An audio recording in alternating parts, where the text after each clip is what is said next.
célébrer 70 ans de l'État d'Israël. On a décidé de parler de l'unité dans le peuple d'Israël. Et le titre de mon cours, c'est « Les femmes, un carrefour d'unité dans la famille d'Israël ».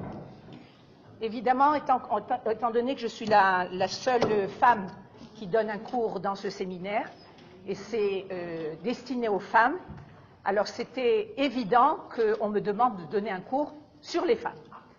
Et je crois que les femmes, elles aiment beaucoup qu'on parle du monde des femmes, parce qu'on a un monde qui est tellement riche et tellement, on nous demande tellement qu'on doit savoir où est-ce qu'on nous situe au niveau de notre Torah. On va commencer à parler à partir des dernières parachiotes. Dans la Midrasha, tous les dimanches, il y a des cours. En général, mon cours, c'est un cours sur la parasha de Shavua. Et les derniers cours qui sont sur le Sefer Bamidbar, on vient nous mentionner dans le Sefer Bamidbar toutes les difficultés que le peuple d'Israël fait face jusqu'à l'entrée en Eretz Israël. Et en fait, il y a énormément de difficultés. On a parlé du fait que lorsqu'on est en chemin, Bamidbar, c'est en chemin, c'est dans le désert, on n'est pas arrivé à la maison. Et lorsqu'on n'est pas à la maison, il y a énormément de difficultés qui se passent. C'est une des raisons pour lesquelles on dit Tfilat Aderer. Tfilat Aderer, c'est parce qu'on est en dehors de la maison et qu'on doit faire face à des choses qui sont imprévues. Et on demande à Kadosh Baruch Hu de nous accompagner dans le Derer. Maintenant, tout ce qu'on lit dans la Torah et tout ce qu'on étudie dans la Torah, ça vient nous enseigner pour toutes les générations. En fait, le peuple d'Israël, en sortant d'Égypte, va passer pas mal de temps dans le désert. Ça aurait dû être une petite période de quelques jours, parce que de passer de l'Égypte à Eretz Israël, ça aurait dû prendre 11 jours. C'est pas énorme, on est tout près de l'Égypte. Mais finalement, à cause de la faute des Meraglim, la faute des explorateurs, ça a duré pendant 40 ans. Et pendant 40 ans, il y a eu énormément de problèmes. Et en fait, les problèmes sont là pour nous amener à vérifier des choses qui sont très importantes. En général, on a toujours peur des problèmes. Les problèmes, ce n'est pas quelque chose qu'on aime, ce n'est pas quelque chose qui sont agréables à vivre, mais les problèmes sont là pour nous faire grandir. Et donc, pendant tout le Sefer Bamidbar, on fait face à énormément de problèmes.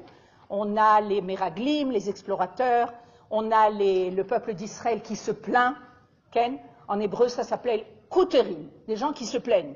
Sans arrêt, ils se plaignent. Ils ont tout, mais ils se plaignent. On a l'histoire de Korach. Korach qui vient et qui dit pourquoi vous êtes au-dessus de nous? On est tous pareils dans le peuple d'Israël.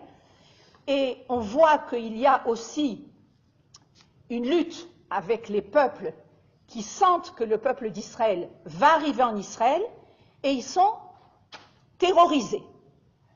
Et en fait, je vais commencer par ça, parce qu'on voit, j'ai besoin de mes lunettes, parce qu'on voit déjà à la Shirat Hayam, quand le peuple d'Israël est sorti d'Égypte, il y a, on dit la Shirat Hayam tous les jours, le Moshe Rabbeinu qui va faire une shira et tout le peuple d'Israël qui va chanter cette shira. Et déjà dans cette shira, déjà quand ils sont sortis d'Égypte, on nous mentionne combien les peuples aux alentours étaient terrorisés. Et on se demande pourquoi les peuples sont terrorisés. On est un tout petit peuple. On est un peuple insignifiant. A priori, tellement petit en nombre, pourquoi le monde est en effervescence? Et alors, déjà dans la Shirat Hayam, vous allez voir comment c'est marqué, on le dit tous les jours, mais on n'a pas toujours l'habitude de s'attarder. Alors, il est marqué comme ça, Nachita bechazdecha, amzuga alta, nealta beustra, eneve kochecha. Je vais le lire en français, vous l'avez en français. Au-dessous du numéro 1, tu guides par ta grâce ce peuple que tu viens d'affranchir, tu le diriges par ta puissance vers ta sainte demeure. Déjà, dans ce passouk, on nous dit qu'Akadosh Baruch Hu nous guide, nous amène vers l'endroit où on doit arriver. C'est quoi? Vers ta sainte demeure. C'est quoi la sainte demeure? C'est le Beth Amikdash.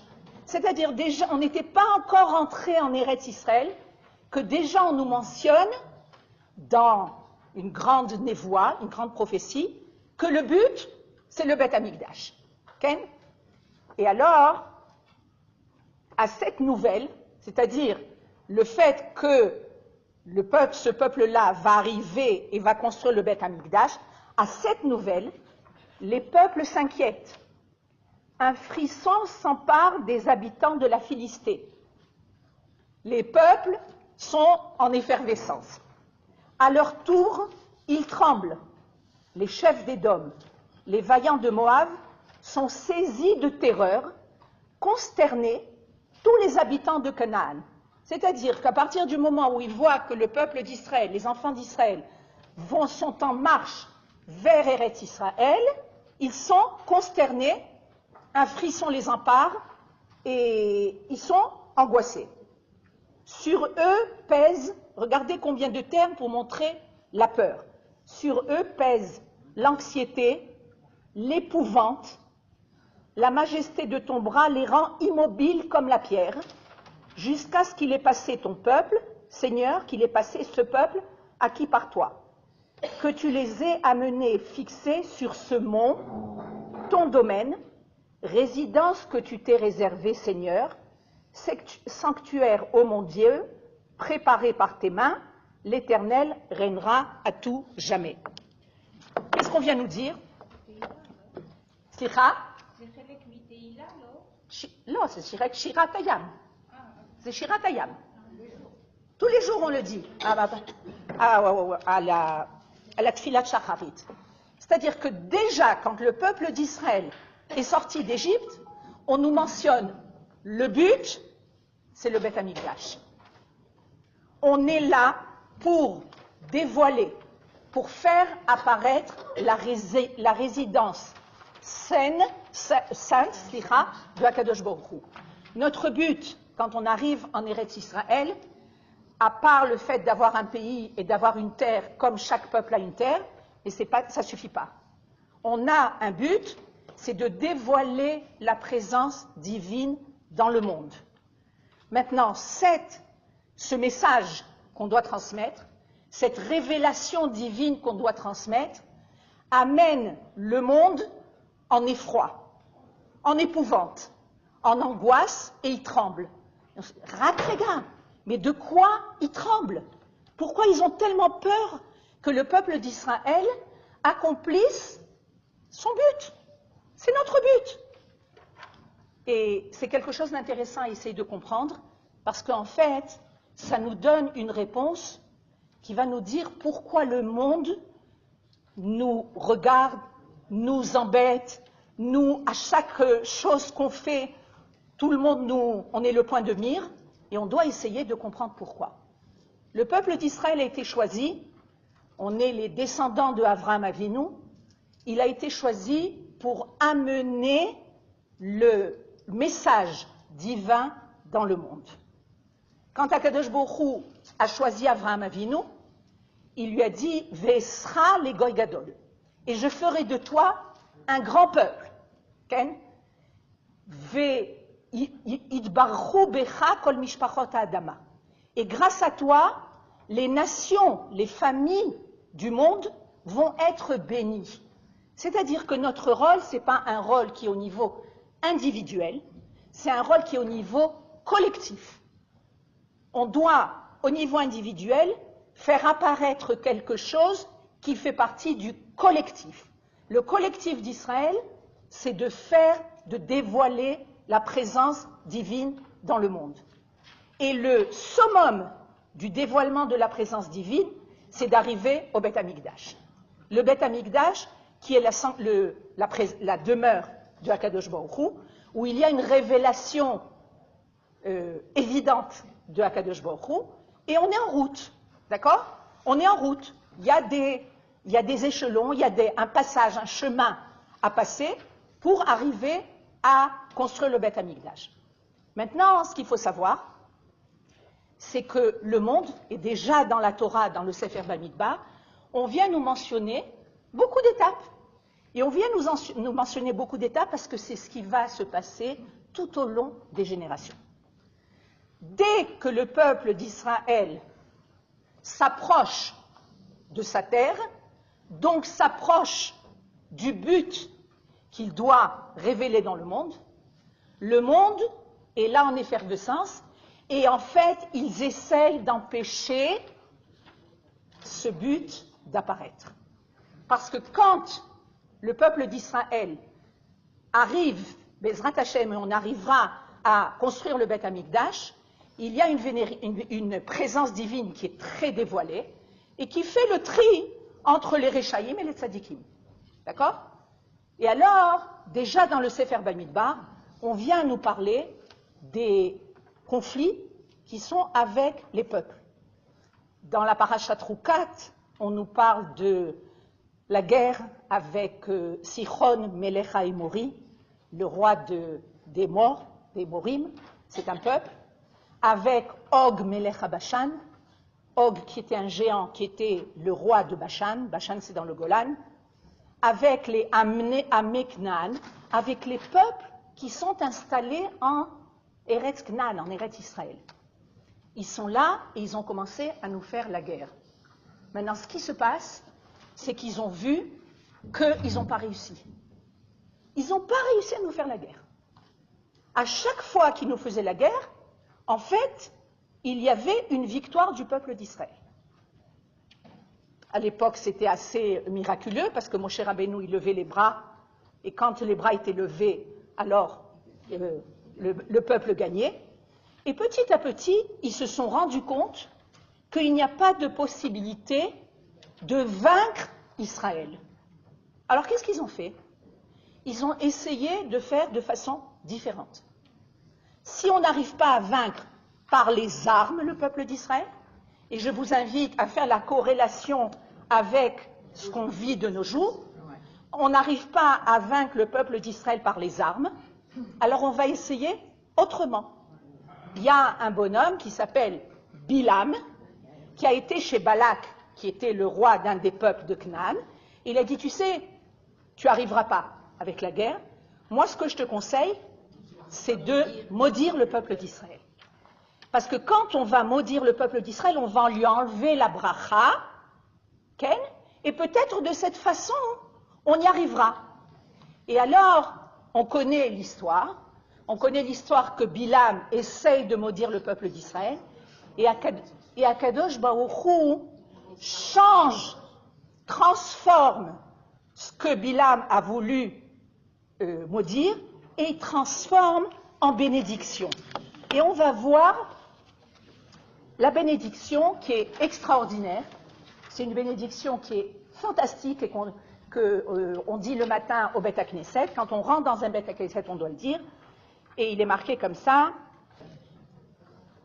Vayar Bilam Kitov, Bilam voyant que l'Éternel se plaisait à bénir Israël, n'eut plus recours, comme précédemment, à des opérations magiques, mais tourna son visage du côté du désert, c'est-à-dire qu'il va se tourner vers le peuple d'Israël. En y portant ses regards, Bilam vit Israël, dont les tribus s'y déployaient, et l'Esprit divin s'empara de lui. Et il proféra son oracle en ces termes. Et là, il va bénir le peuple d'Israël et il va révéler quelle est la force d'Israël. Parole de Bilam, fils de Béor. Parole de l'homme à l'œil borgne. Il était borgne.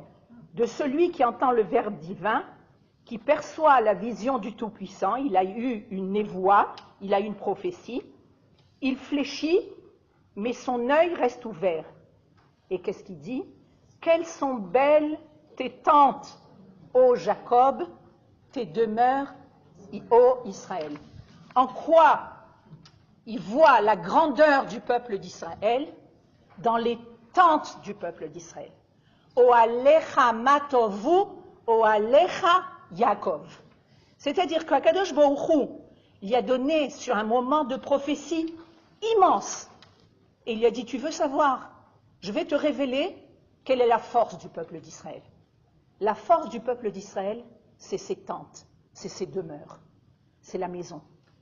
C'est-à-dire, si tu veux, maintenant, tu pensais que tu pouvais maudire le peuple d'Israël, mais non, tu ne pourras pas maudire le peuple d'Israël, je vais te révéler quelle est la force.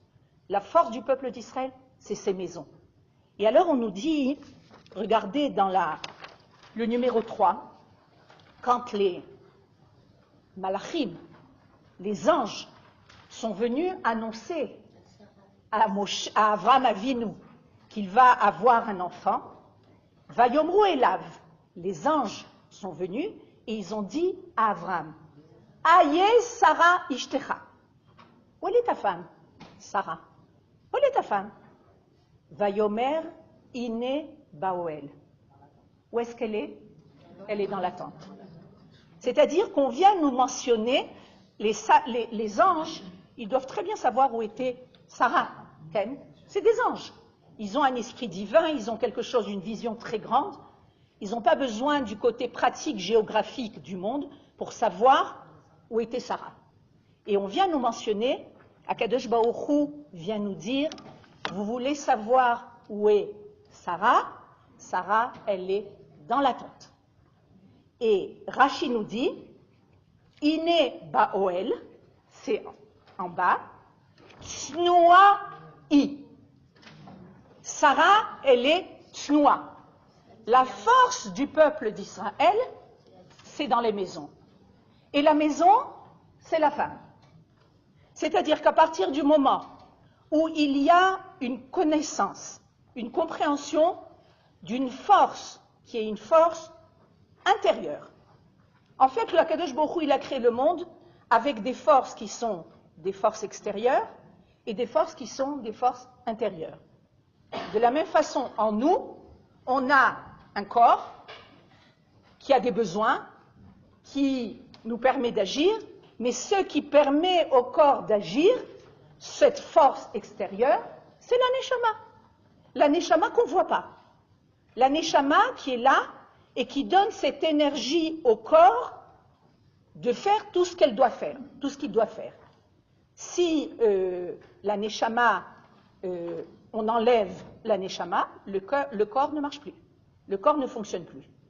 Et bien, ça prend énormément de temps à comprendre que de la même façon que le corps a des besoins, le corps a besoin de manger, de boire, de se reposer, de dormir, il y a beaucoup de besoins du corps. Parce que le corps est très présent et le corps ne lésine pas ses besoins. C'est-à-dire que si on a faim, on a le ventre qui commence à gargouiller. Et si on a sommeil, on commence à bâiller. Okay? Et il nous donne des signes qu'on ne peut pas ignorer. De la même façon que le corps a des besoins, on apprend, c'est la force du peuple d'Israël, que la neshama qui est en nous et qui est présente, et c'est celle qui nous donne le plus de force à vivre, c'est la neshama a des besoins. Les besoins de la neshama, ils sont beaucoup plus subtils, beaucoup plus adinim, beaucoup plus délicats. Elle est cachée, la neshama. Elle n'est pas présente de façon lourde comme le corps. Et quand on commence à s'occuper de la neshama, c'est-à-dire à comprendre qu'est-ce qu'on a comme force cachée en nous, cette énergie divine qu'on a en nous, et qu'on va lui donner ce dont elle a besoin, on va se sentir beaucoup mieux. C'est-à-dire que quelqu'un qui commence à étudier, c'est pas des études qui vont lui donner un diplôme, c'est pas des études qui vont lui donner une mascorette, une parnassa, c'est des études qui vont lui donner une satisfaction, Todaraba, au niveau de sa neshama. C'est-à-dire que la neshama va être présente et elle va révéler cette force divine qui est en la personne. Et en général, quand on commence à étudier ce qui convient à la neshama, on ne peut plus s'en passer. On dit que la Torah, c'est une drogue. Ça s'appelle Sam Achaim. C'est une drogue de vie. Ça peut être aussi Sam Amavet quand on n'étudie pas la Torah comme il faut. Mais la Torah, c'est une drogue. Quand on commence à étudier, c'est une drogue qui donne, on ne peut pas s'arrêter. Okay? Et en fait, tout ça pour dire que Akadosh Baruch Hu, il a créé dans le monde deux forces. Une force qui est une force extérieure, qui est là pour construire le monde, pour construire le côté chitzoni, le côté extérieur du monde, et une force intérieure. Cette force intérieure, c'est une force qui va venir et qui va influer, qui va donner des forces de vie à toutes les forces extérieures. Et alors, quand Bilham vient nous révéler quelle est la force du peuple d'Israël, d'où le peuple d'Israël est un peuple qui est fort, qui tient le coup. On est un tout petit peuple. On n'est pas grand. On n'a pas des centaines de millions d'individus et un territoire qui est immense. Tout le monde le sait. D'où vient cette force? D'où apparaît cette énergie qui donne au peuple la possibilité de franchir et de passer toutes les difficultés qui sont devant nous? Alors on nous transmet. Ma tovu oalecha Yaakov. Comme elles sont belles, tes tentes de Yaakov. C'est quoi les tentes? C'est l'intériorité. L'intériorité, c'est-à-dire les maisons. C'est-à-dire que lorsque tu veux vérifier d'où vient cette force d'Israël, eh bien, va voir les maisons d'Israël. Mais ce qui se passe, c'est comme la révélation, la prophétie de Bilham est évidente, et on vient nous dire cette force d'Israël. De par cette prophétie, les goïms, les ennemis, vont essayer de détruire cette force d'Israël. Et au temps du désert, ça s'est passé après Bilham, quand Bilham a vu qu'il n'a pas réussi à maudire le peuple d'Israël. Qu'est-ce qu'il a fait? Il a envoyé les Bnot Midian. Bnot Moav ou Bnot Midian? Moav. Et il est regardez, Moav. Au numéro 4, Vayeshev Israël Beshittim. Et Israël était dans un endroit qui s'appelait Shittim. Vayachel Ha'am liznot el Bnot Moav. Et le peuple d'Israël a commencé à se dépraver avec les filles de Moab. C'est-à-dire, imaginez-vous la force des ennemis. C'est-à-dire qu'ils comprennent très bien où est la force d'Israël. Ils ont essayé par la guerre, ils n'ont pas réussi. Ils ont essayé par le côté rouhani spirituel en maudissant le peuple d'Israël. Ils n'ont pas réussi. On dit, on va détruire le peuple d'Israël par l'intérieur. On va essayer de détruire le peuple d'Israël dans les maisons. Et qu'est-ce qui s'est passé? Ils ont envoyé les plus belles filles de Moab, d'un peuple qui s'appelle Moab. Et les filles de Moab ont commencé à dépraver les hommes du peuple d'Israël. D'accord? C'est-à-dire atteindre véritablement le plus profond, la perle précieuse qui s'appelle les maisons. Vatigrena la âme les ifrei Elokehem, vayocha la âme vaishtachavu le Elokehem. Et ils ont appelé le peuple, c'est-à-dire les filles de Moab, ont proposé au peuple de faire des corbanotes, de faire des sacrifices à leur roi, vayocha la âme, et le peuple s'est installé pour manger, vaishtachavu le Elokehem. Et ils se sont prosternés devant leur idolâtrie. Maintenant, l'idolâtrie des Bnot Moab, c'est une idolâtrie atroce. C'est-à-dire, plus bas que ça, on ne peut pas. Et le peuple a été tenté. Et ils ont été avec les filles de Moab. Vaïtsamed Israël et Baal Peor, Vaïchar Af Adonai Be-Israël. Et le peuple d'Israël il s'est collé au Baal Péor, c'est-à-dire à cette idolâtrie, et Dieu s'est mis en colère contre Israël. C'est-à-dire qu'on voit, on se rend compte que finalement, ils essayent par tous les moyens de nous atteindre. Et le moyen le plus fort, c'est au niveau des maisons. Si on n'a pas réussi par la guerre, on n'a pas réussi par le côté spirituel, on n'a pas réussi à les maudire, maintenant on va essayer de détruire les maisons. On va essayer d'atteindre le centre énergétique le plus fort du peuple d'Israël, c'est-à-dire la maison. Et on voit que à ce moment-là, il y a un homme qui s'appelle Pinchas, et qui va réagir de façon très très grave. Et il faut essayer de comprendre, c'est-à-dire que le peuple a commencé à se dépraver avec les Bnot Moab, et il y avait le chef de la tribu de Shimon, quelqu'un de très important, un chef de tribu, qui a fait ce qu'il a fait avec Cosbi Batsour, c'est-à-dire une fille de Moab, devant tout le monde. Devant Moshe. Et devant Moshe, il a fait dire, mais comment tu oses? C'est-à-dire, tu fais ce que tu fais de côté, tu te caches, au moins il y a un côté de honte, il y a encore quelque chose qui reste. Non, devant tout le monde, devant Moshe, devant toute l'assemblée, c'est-à-dire c'est Mamash arrivé à salir le peuple d'Israël de façon extrême. Et Pinchas vient et va tuer Zimri ben Salou et Cosbi Batsour. Il va les empoigner de son épée, et il va les tuer, et ça va arrêter la Magefa, c'est-à-dire l'épidémie. De là, en fait, nos sages viennent nous dire que les moyens par lesquels les ennemis veulent nous atteindre sont nombreux.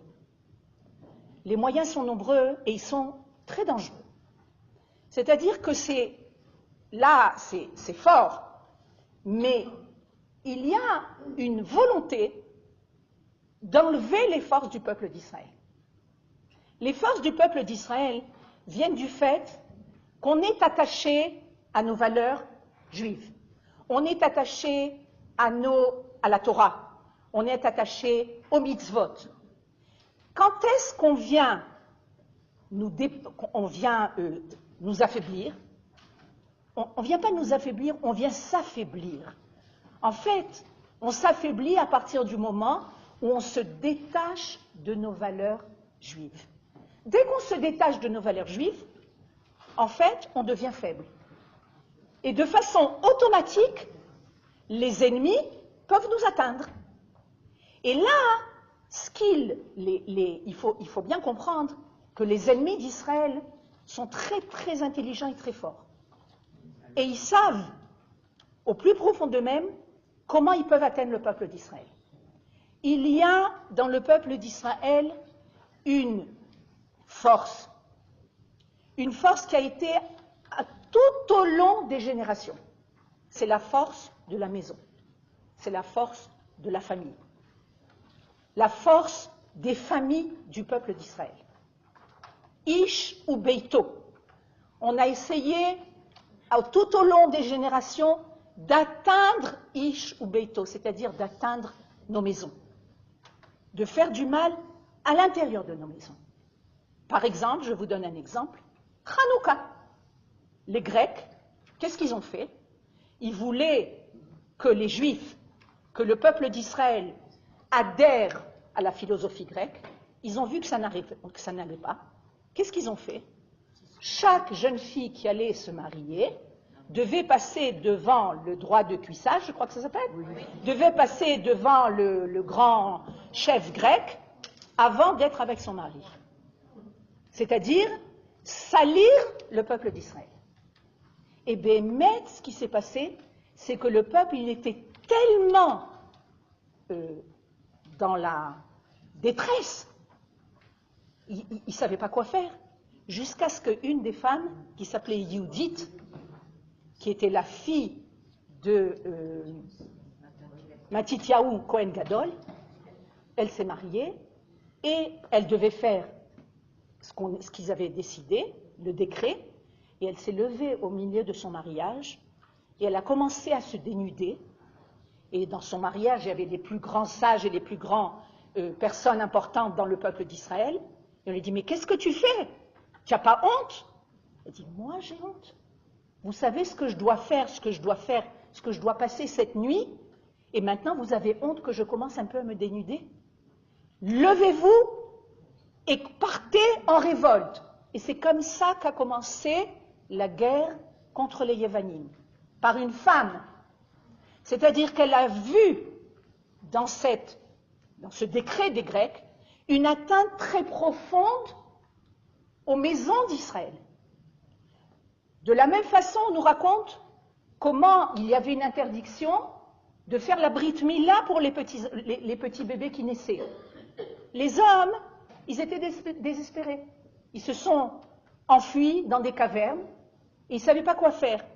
Les femmes allaient sur des murailles, elles criaient à leur mari, c'est soit vous venez vous révolter contre les Grecs, soit vous n'aurez plus ni femme ni enfant, parce que nous, nos enfants, on va leur faire la Brit Mila. Et c'est comme ça qu'ils ont commencé à bémettre se révolter. C'est-à-dire que les femmes ont vu le danger énorme d'atteindre le peuple d'Israël. Et elles n'étaient pas prêtes à se soumettre à ces décrets. De la même façon, en Égypte, on voit que les hommes étaient complètement désespérés des décrets du Pharaon. Ils n'avaient plus de force. Et la Torah vient nous dire d'où est venue la Géoula? Des femmes.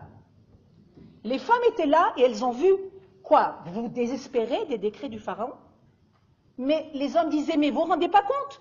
Les enfants qui naissent, tous les petits garçons qui naissent, ils les tuent. Les femmes ont dit, Azma, il reste les filles. Imaginez-vous que 50% des enfants qui naissaient, on les tuait. Les femmes n'ont pas baissé les bras. Elles ont dit, on tue la moitié des enfants qui naissent, mais il reste encore une moitié.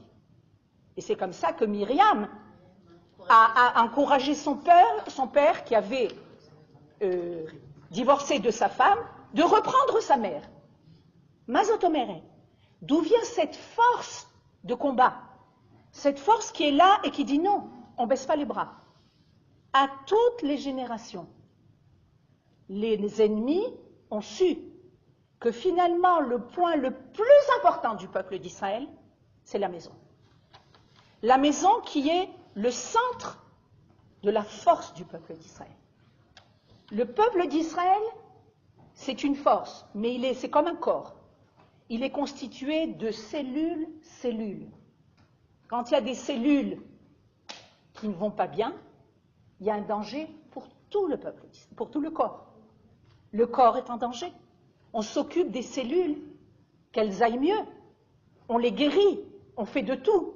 C'est exactement de la même façon dans le peuple d'Israël. On a besoin de cellules qui sont des taïm. Un tas, c'est une cellule, c'est aussi une cellule familiale. De la même façon. On dit ta mishparti, une cellule familiale. Même en français, on dit de la même façon. C'est-à-dire que chaque cellule doit être une cellule qui soit en bonne santé. C'est ça qui donne des forces à tout le corps. Maintenant, il y a une atteinte. Il y a une atteinte qui est une atteinte très grave. Même de nos jours. Je ne sais pas si vous êtes au courant. On essaye d'atteindre la maison d'Israël. La maison d'Israël, elle est en danger. Elle est en danger parce que les maisons sont en danger. Parce que les femmes ne savent plus exactement quel est leur rôle. Le rôle de la femme, on a des circonstances atténuantes. On a passé 2000 ans de galoute. On a été influencé par énormément d'influences extérieures. On a oublié qu'est-ce que c'est qu'être une femme juive. Quelle est notre force? D'où, qu'est-ce qu'on doit répandre autour de nous? C'est-à-dire, qu'est-ce que je fais? Je m'occupe de mon mari, je m'occupe de mes enfants. C'est-à-dire, les enfants, ils se débrouillent finalement. Mon mari, il se débrouille. Là, on vient nous dire que l'axe principal qui est présent dans le peuple d'Israël, c'est les maisons. Il y a un rave qui s'appelait Rabbi Yossi, qui dit « Leolam lo karati le ishti ishti et la karati le ishti beiti ». Je n'ai jamais appelé ma femme par son nom, je l'ai toujours appelée ma maison. Et bien, mais je raconte, parce qu'il y en a qui n'ont peut-être pas entendu, j'aime beaucoup cette petite histoire du Rav Aryeh Levin, Zecher Tzadik Vekadosh Livracha, qui est mort il y a une quarantaine d'années, qui était un grand tzaddik. Et une fois, il rentrait chez lui à la maison, on l'a mis dans un taxi, et il lui dit Arav, Efa Bait Shelcha, il voulait l'amener à sa maison. Où est ta maison? Et le Rav, il ne répond pas. Et le chauffeur, il ne sait pas comment guider le Rav, ou l'amener. Il dit Arav, Efa Bait Shelcha, il ne répond pas. Alors après un certain moment, il lui dit Efa ta gare, où tu habites? Alors Arav, il lui donne l'adresse. Et il lui dit Arav, pourquoi tu ne m'as pas répondu quand je t'ai demandé où est ta maison? Il dit parce que j'ai plus de maison. Ma femme est morte. J'ai plus de maison. La maison, c'est la femme. Et bien, on raconte de très belles histoires sur, par exemple, le Rav Tzvi Yehuda Kouk, qui a perdu sa femme après 10 ans de mariage, qui était très jeune, qui ne s'est jamais remarié. C'est rare. Qui avait tout au long de sa vie la photo de sa femme à côté de lui. C'est sa maison. Nous, en tant que femmes, on porte, il y a quelqu'un qui avait donné quelque chose une belle image, on porte notre maison avec nous. C'est-à-dire, c'est comme les tortues. Les tortues. Là où on va, on a notre maison avec nous. Okay? Mais on est la maison. Donc la maison, elle peut bouger, mais elle est avec nous. Mais quand la femme n'est pas là, il n'y a pas de maison. On sait très bien que lorsque la maman n'est pas là-bas, c'est-à-dire ils vont manger des petites choses comme ça à droite et à gauche, mais il n'y a pas d'âme. Et cette force-là, qui fait que on est l'axe majeur, essentiel du peuple d'Israël, c'est une force que les goïms veulent atteindre. Il y a dans le peuple d'Israël maintenant des influences extérieures qui viennent essayer d'atteindre, on ne se rend pas compte, par exemple, d'amener à ce que les femmes soient égales aux hommes. Vous avez entendu parler de ça? Que les femmes, elles aillent à l'armée comme les hommes, qu'elles soient des tankistes comme les hommes, qu'elles soient des parachutistes comme les hommes. On a des rôles différents. Combien de fois j'ai entendu qu'à l'armée, ils disaient, premièrement, on est obligé de descendre le niveau des exercices de l'armée, parce que si les femmes sont là, on est obligé de descendre des exercices, donc ça atteint la force de l'armée. Deuxièmement, des femmes qui font des choses tellement difficiles à l'armée, ça les atteint au niveau de leur corps. Et on n'a pas les mêmes fonctionnements, on n'a pas la même constitution. Tout ça, c'est pour essayer d'atteindre les familles.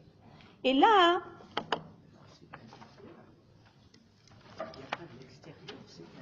ça vient beaucoup aussi de l'extérieur. C'est les influences de libération de la femme, du féminisme.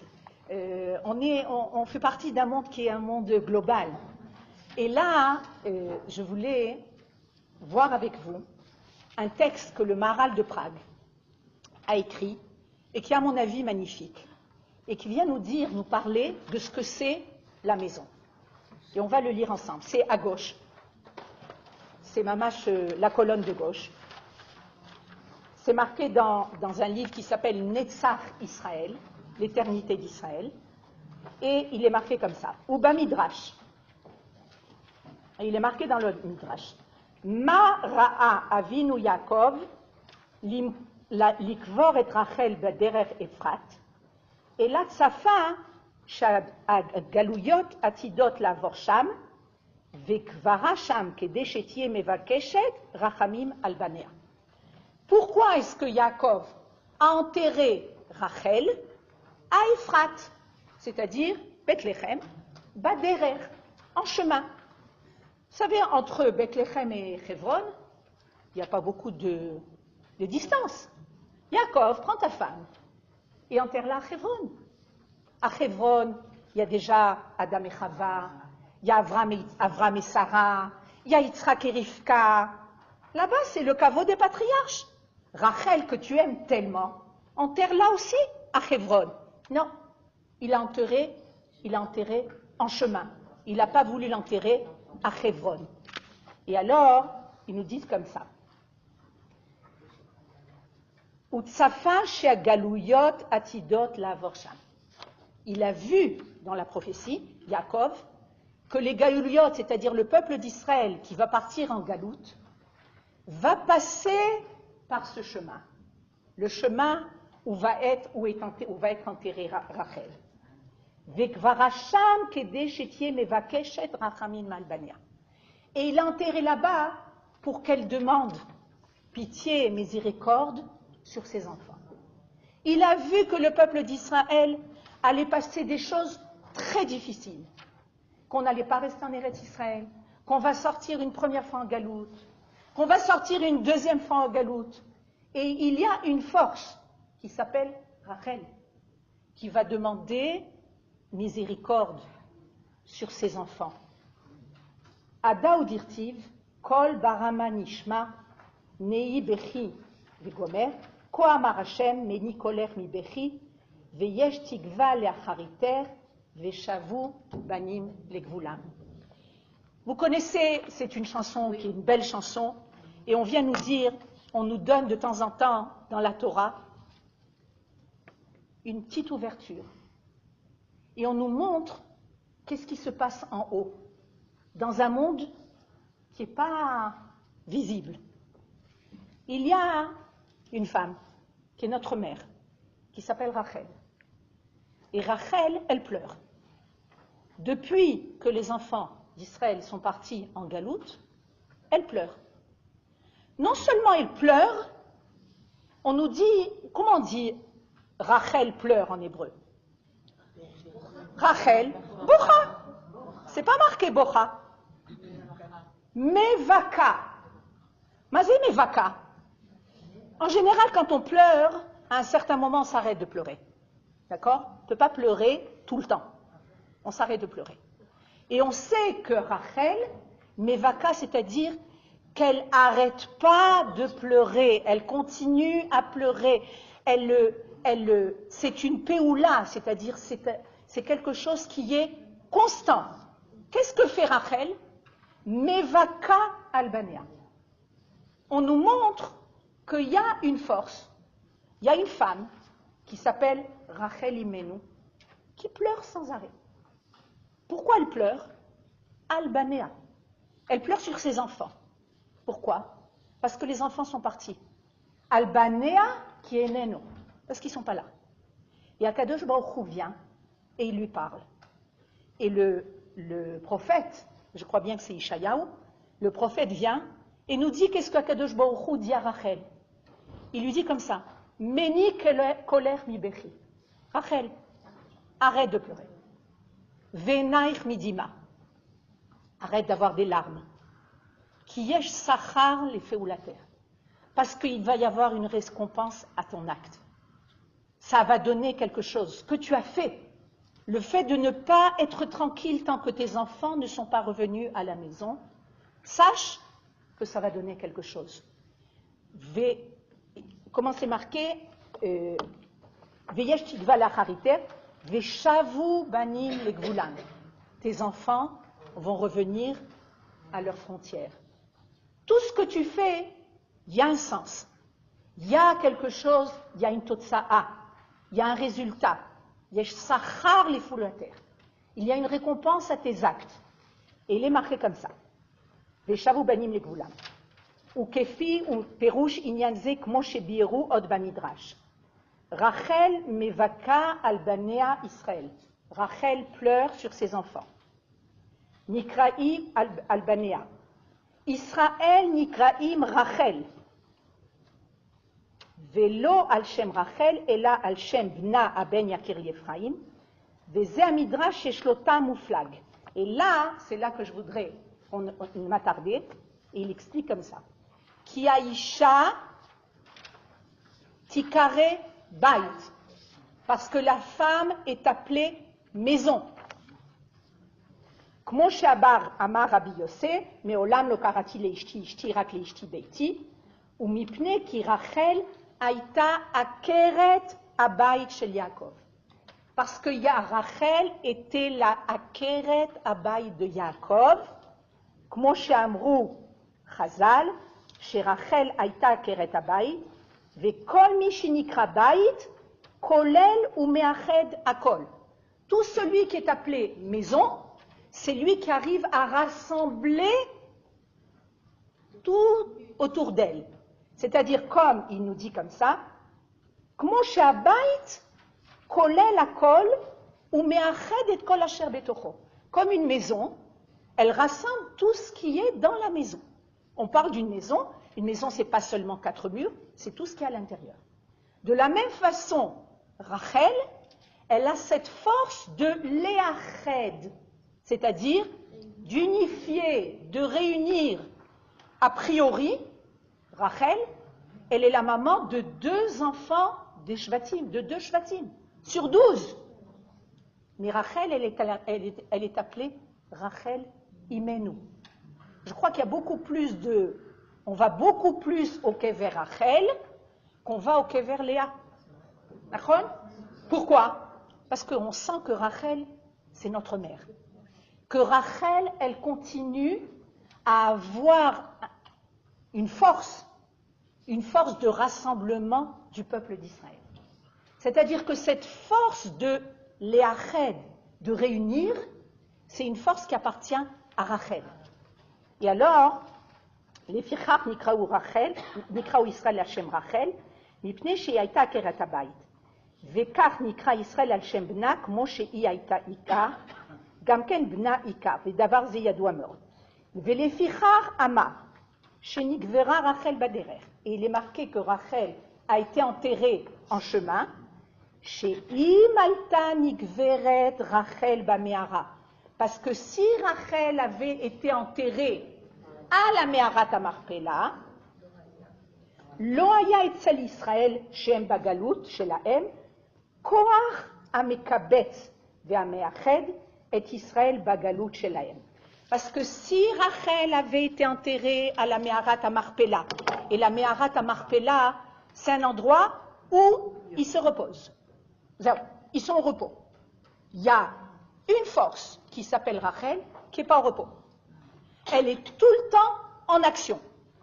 Et quand à Kadosh Baruch Hu, il y a des midrashim extraordinaires qui viennent nous dire comme ça, quand Akadosh Baruch Hu, il est en colère contre le peuple d'Israël, et les avot, les pères, vont venir essayer de calmer Akadosh Baruch Hu, ils n'acceptent pas leurs explications.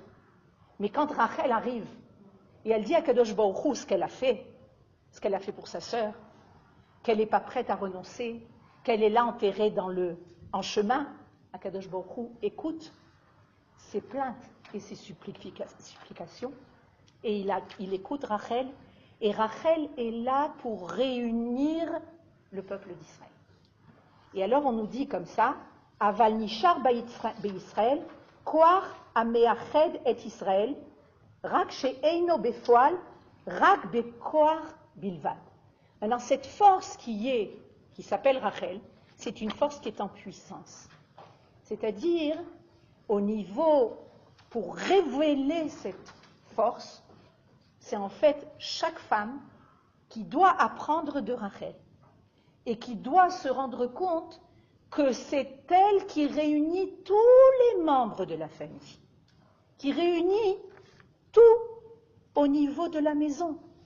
C'est-à-dire que les femmes, a priori, comme on a dit tout à l'heure, c'est une force intérieure. C'est une force qui ne se voit pas, et c'est la force la plus importante. Dans une maison, il y a énormément de gens qui sont différents. Il y en a un qui est coléreux, il y en a un qui est calme, il y en a un qui est... Il y a de tout. Qui est-ce qui va arriver à réunir tout ça? À arriver à unifier tout ça, à rassembler toutes les sortes d'individus qui font partie de cette maison. Un homme est différent. Un homme, il aura plus de demandes. Ken, il n'est pas Besséder, il n'est pas comme si. Il faut qu'il aille au Beth Knesset. Il ne va pas au Beth Knesset. Regarde comment il se comporte. Une femme, elle a cette force, ils font partie d'elle. Elle a cette force de accepter tout le monde. Malgré le fait qu'ils sont différents. Pourquoi? Parce qu'ils font partie d'elle-même. Parce que si les enfants sentent qu'il y a une maison où ils sont reçus, où ils sont acceptés, même s'ils sont différents. Dans le peuple d'Israël, il y a énormément de gens différents. Il y a des gens qui sont tellement différents les uns des autres. Vous prenez les Éthiopiens, vous prenez les Russes. Olamot achirim. Des mondes différents. Ils ont l'air différents, ils se comportent différemment, mais ils font tous partie du peuple d'Israël. Et puis, il y a un aimant qui fait que tout le monde revient en Eretz Israël. Il y en est de plus en plus, les Hashem. D'où ça provient? D'où ça vient, ce miracle qui fait que du monde entier, le peuple d'Israël est en train de revenir en Israël. C'est qu'il y a une force qui agit. Cette force qui agit, elle s'appelle Rachel Imenu. Rachel Imenu qui est appelée Ikar Akeret Abayit. C'est-à-dire que quand on comprend que c'est une force qu'on ne voit pas, on ne la voit pas Rachel, mais on nous donne, la Torah vient, et le Midrash vient nous enseigner, il vient nous dire, sache que même ce que tu ne vois pas, tu as l'impression que tu es dans un monde où ce qui est important, c'est ce que tu vois. Non, ce qui est important, c'est ce que tu ne vois pas. Tu ne vois pas cette force de Rachel qui est là et qui influe, qui donne des forces au peuple. C'est comme un aimant. Comment des gens qui étaient tellement loin, tellement éloignés de Eretz Israël, de la Torah, des mitzvot, d'où vient cette attirance vers Israël? C'est la maison. Ils ont compris qu'il y a une maison qui s'appelle la maison du peuple d'Israël. Et dans cette maison, il y a une force qui ne se voit pas, qui s'appelle notre mère Rachel. Notre mère Rachel qui est là et qui dit, mes enfants, revenez. Mes enfants, revenez. Et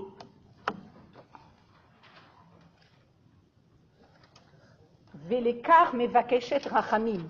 Et elle demande miséricorde. Ad sheyu Israël mekubatsim be'arzam legamre. Jusqu'à ce que Israël soit réuni sur sa terre. Ve'im lo nigvera Rachel sheyakeret abayit amekabet it Israël baderer. Et si Rachel n'avait pas été enterrée en chemin, et elle qui est la force de réunir le peuple d'Israël, Gvar nichleku Israël, chas v'shalom. Chas v'shalom, le peuple d'Israël n'aurait pas pu se réunir. C'est seulement grâce au fait qu'il y a cette force d'une mère, la mère, qui s'appelle Rachel. Velo hayatzlam ot koach hamekabetz.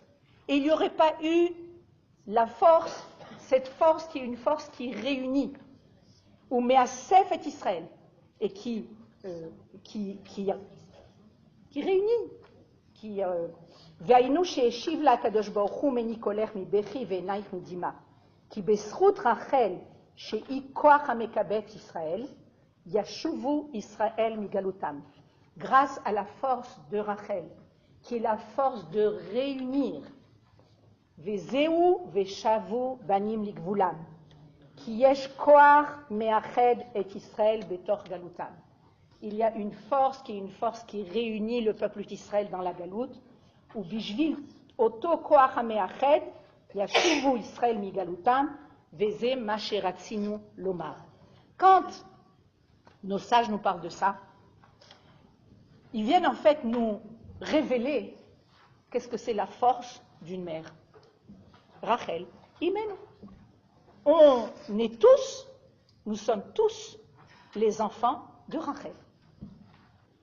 Nous, à notre niveau, comment on arrive à réunir la famille. On a un devoir, on a un travail. On est là pour arriver à donner des forces qui accompagnent toute notre famille, parce que chacun va aller de son côté. Mais il y a une force qui réunit. Je pense que les femmes, elles ont toujours, tout au long de leur vie, cette force. On va chez papa et maman. On va chez maman. On rentre à la maison chez maman. On mange. D'accord ? Il y avait une fois, on a demandé à des enfants de dessiner qu'est-ce que c'est leur mère. Il y a des enfants qui ont dessiné une casserole. On est des casseroles. Ken, c'est quoi une casserole? D'abord, c'est de la nourriture, mais c'est aussi un cli. C'est quoi un cli? Un récipient. On peut remettre dans ce récipient de tout le monde. Tout le monde est dans notre récipient. On est prêt à accepter tout le monde. Et là, à ce niveau-là, on a une responsabilité de constamment essayer d'amener à réunir.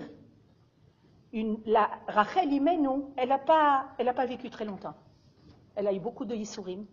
Elle n'a pas eu d'enfant très longtemps. C'était elle qui était celle qui était le plus aimée de Yaakov. Et finalement, elle a vécu très peu avec Yaakov. Elle est morte très jeune. Elle a mis 2 enfants au monde. Et cette force de Rachel, qui s'appelle Akeret Habayit. Mazé Akeret Habayit. Le plus important de la maison. Le plus important, à l'extérieur, on ne voit pas. Okay? On n'a pas besoin de pirsoum. On n'a pas besoin de publicité, qu'on parle de nous. Le peuple d'Israël a toujours su que cette force de la femme, c'est une force qui est là, qui est présente et qui est constamment en activité. Cette activité qui est là et qui te dit, regarde, comment il va celui-là, comment il va celle-là, qu'est-ce qui se passe? Envoyer des énergies. Et pas seulement envoyer des énergies, réunir les enfants. Très souvent on dit, bon, mais c'est-à-dire les enfants ils sont mariés, il y a toutes des grands-mères, qu'est-ce qu'on fait? On réunit, on amène à ce que les enfants se retrouvent autour d'un endroit qui est commun à tout le monde. Okay? Le peuple d'Israël, il est constitué de maisons, c'est-à-dire de bâtim. Des bâtim, des maisons, c'est des femmes. Les femmes qui sont là et qui comprennent qu'est-ce que c'est cette influence, qui est quelque chose qu'on ne doit jamais atteindre. Dans le peuple d'Israël, dès qu'on arrive en Eretz Israël, dès qu'on va dévoiler notre but, le but, c'est de dévoiler Akadosh Baruch Hu dans le monde. Ça fait très peur. Les peuples tremblent. Les peuples sont en anxiété, comme on a dit tout à l'heure. Alors qu'est-ce qui se passe? On va essayer d'atteindre.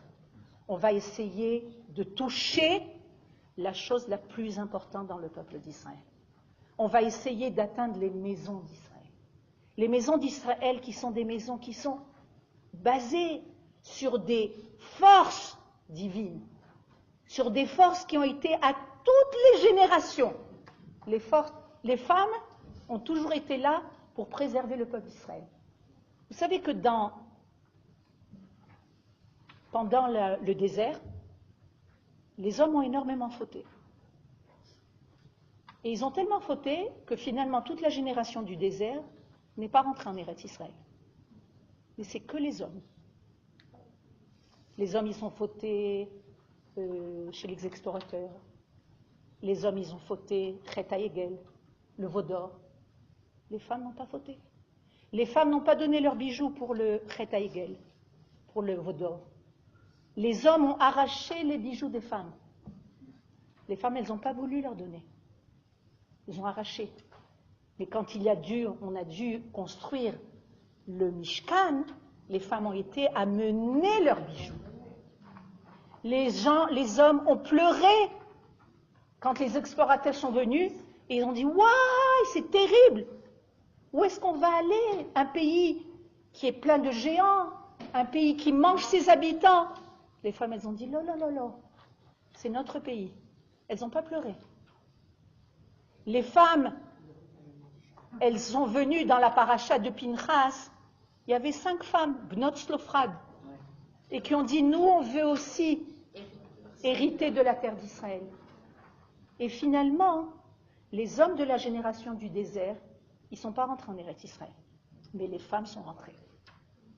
C'est-à-dire que les femmes, elles ont toujours été très conscientes de la force du rôle qu'elles portent en elles. De nos jours, on doit énormément être conscient de ça. Parce qu'il y a énormément de forces qui essayent d'atteindre les maisons d'Israël. Dans tous les domaines. Que les femmes aillent travailler jusque... Je vous donne un exemple.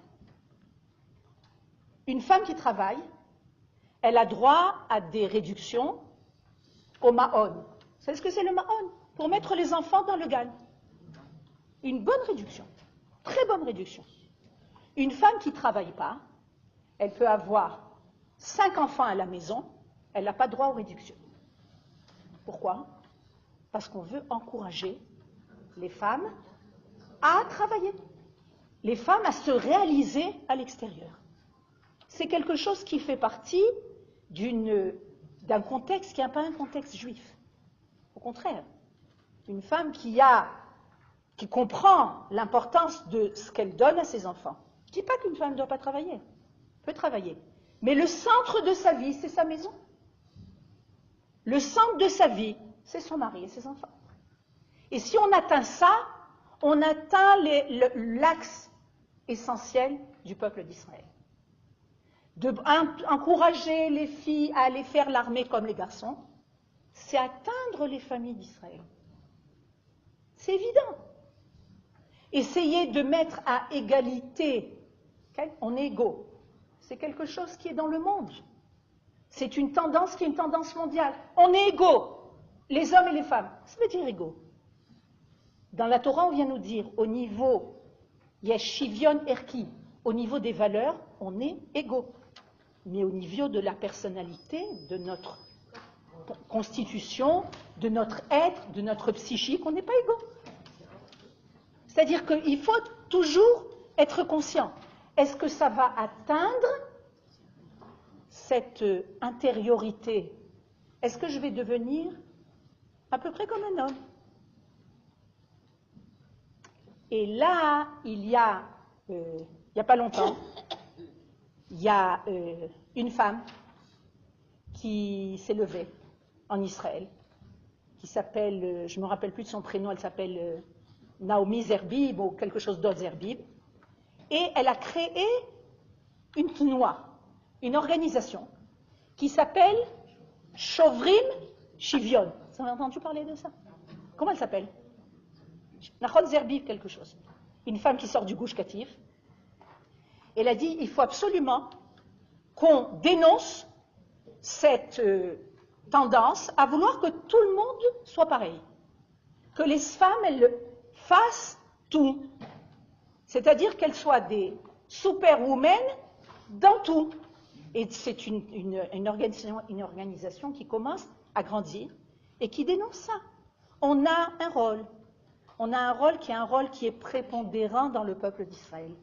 De préserver la force des maisons d'Israël. Même quand on n'a plus de jeunes enfants à la maison, on continue à être mère.